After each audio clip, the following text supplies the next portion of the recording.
સુરતના ઉતરાણમાં જુગારધામ પર પોલીસનો દરોડો, 10 ઈસમો ઝડપાયા, 89,000નો મુદ્દામાલ જપ્ત. સુરતના ઉતરાણ પોલીસ સ્ટેશન વિસ્તારમાં રહેણાંક મકાનમાંથી ચાલતા જુગારધામનો પોલીસે પર્દાફાશ કર્યો છે. ઉતરાણ કઠોર ગામના ગુલિસ્તાન નગરમાં આવેલા ઘર નંબર 44માં જાબીર દિલાવર પઠાણ પોતાના મકાનમાં બહારથી માણસો બોલાવી ગંજીપાનાનો રૂપિયાની હાર-જીતનો જુગાર રમાડતો હોવાની બાતમી પોલીસને મળી હતી.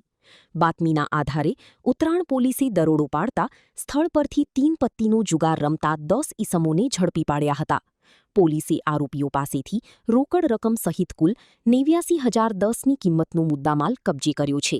આ મામલે ઉતરાણ પોલીસે જુગારધારા હેઠળ ગુનો નોંધી વધુ કાર્યવાહી હાથ ધરી છે. રિપોર્ટ હરીશ રાજપૂત, સુરત. 2026-27 એડમિશન ચાલુ છે.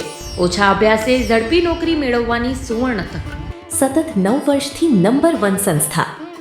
અનેક વિદ્યાર્થીઓ સરકારી નોકરી મેળવી ચૂક્યા છે. ફાયર સેફટી કોર્સની થિયરી અને પ્રેક્ટિકલ તાલીમ સચોટ રીતે આપતી એકેડમી એટલે Gujarat industrial fire and safety academy. પ્રવેશ લાયકાત ધોરણ 10 થી 12 પાસ. આપ સૌ વાલીઓ અને વિદ્યાર્થીઓના સહકારથી સતત નંબર 1 રહેલી સંસ્થા 8 વર્ષ પૂર્ણ કરી 9મા વર્ષમાં મંગલ પ્રવેશ કરે છે. ભવિષ્યના ઘડતર અને સારી નોકરી મેળવવા આજે જ સંપર્ક કરો Gujarat industrial fire and safety academy, બીજા માળે રાષ્ટ્રભાષા ભવન, બસ પોર્ટની સામે, ભુજ, કચ્છ. સંપર્ક 9737296001 8155030882.